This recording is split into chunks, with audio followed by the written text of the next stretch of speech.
वर्ष 2024 में 11 दिसंबर दिन बुधवार को मोक्षदा एकादशी मनाई जाएगी। मोक्षदा एकादशी को दूसरे नाम यानी गीता जयंती के नाम से भी जाना जाता है।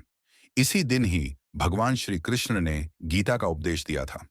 हिंदू धर्म की मान्यता के अनुसार इस 11 के दिन भगवान दामोदर का पूजन किया जाता है। धार्मिक शास्त्रों के अनुसार यह एकादशी बहुत ही पुण्य फलदायिनी है। अतः इस एकादशी की कथा पढ़ने या सुनने मात्र से मनुष्य का यश विश्व में फैलता है। आइए यहाँ जानते हैं मोक्षदा एकादशी की पौराणिक कथा के बारे में।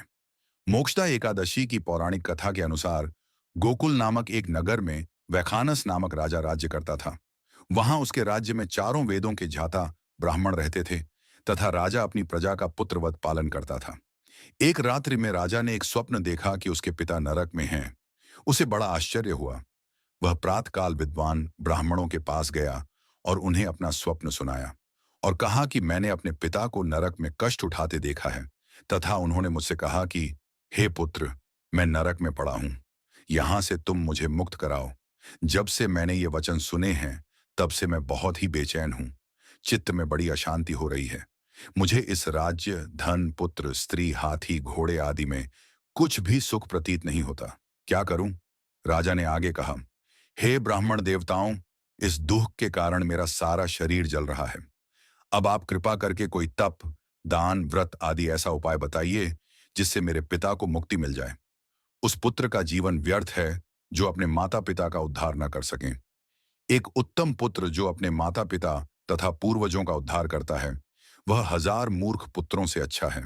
जैसे एक चंद्रमा सारे जगत में प्रकाश कर देता है परंतु हजारों तारे नहीं कर सकते।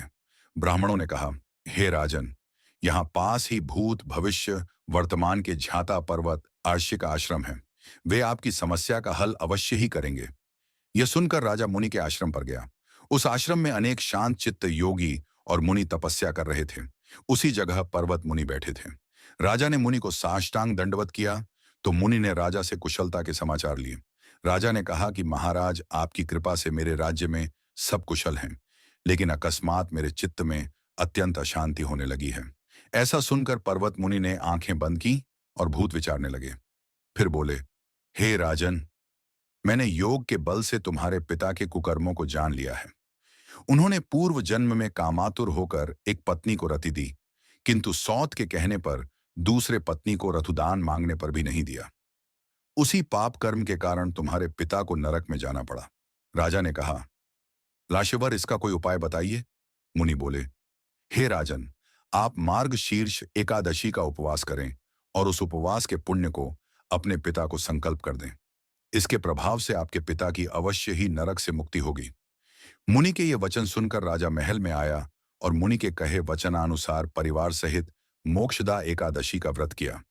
इसके उपवास का पुण्य उसने पिता को अर्पण कर दिया।